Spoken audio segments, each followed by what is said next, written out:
Cool. Now, because legal stuff is profoundly boring, let's use the magical power of wearing a suit to recap all of the ridiculous words we've just learned. Disclaimer, none of the following is legal advice. Please seek appropriate counsel before making any poor decision. Now some fancy words. Equity, owning a bit of a business. Shares, that's the number of parts of a business that someone actually owns. Discretionary trust, it's the legal entity that gets dividends from a business and distributes them to its beneficiaries. Okay, 3 stupid words in there alone. Dividends, the split of profit a business gives to a shareholder. Distribution, it's the moment when a business gives some profit to its shareholders.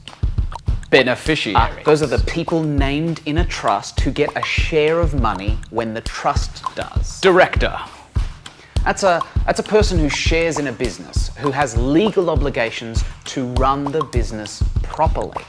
Shareholder, someone who owns shares in a business.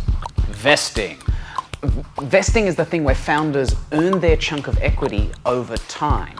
Vesting period, that's how long it takes for founders to earn their equity. Vesting cliff, the amount of time founders have to stick around to get any equity at all. Legal name, obviously the name that the tax department knows you by. Trading name or business name, the name everyone else knows you by. Proprietary limited company, this is the most common company type. It's one that can earn a profit. Public company, a company with heaps of shares and more like public accounts. Company limited by guarantee, this is the Aussie legal entity used by non-profit. DGR or deductible gift recipient status. It's the legal thingy that allows you to give those tax receipts that say like every donation over $2 can be claimed against your income tax. Fiduciary responsibility. If you have fiduciary responsibility, it means that you're legally responsible to fix stuff if anything goes wrong with the money. Tax mule.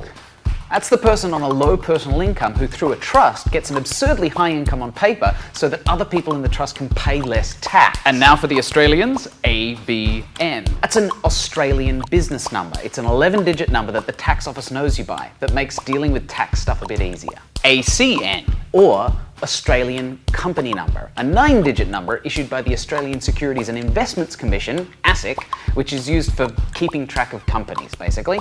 So a person doing business stuff on their own will need an ABN, whereas a company doing business stuff needs an ACN. Now, you'll need to register for GST.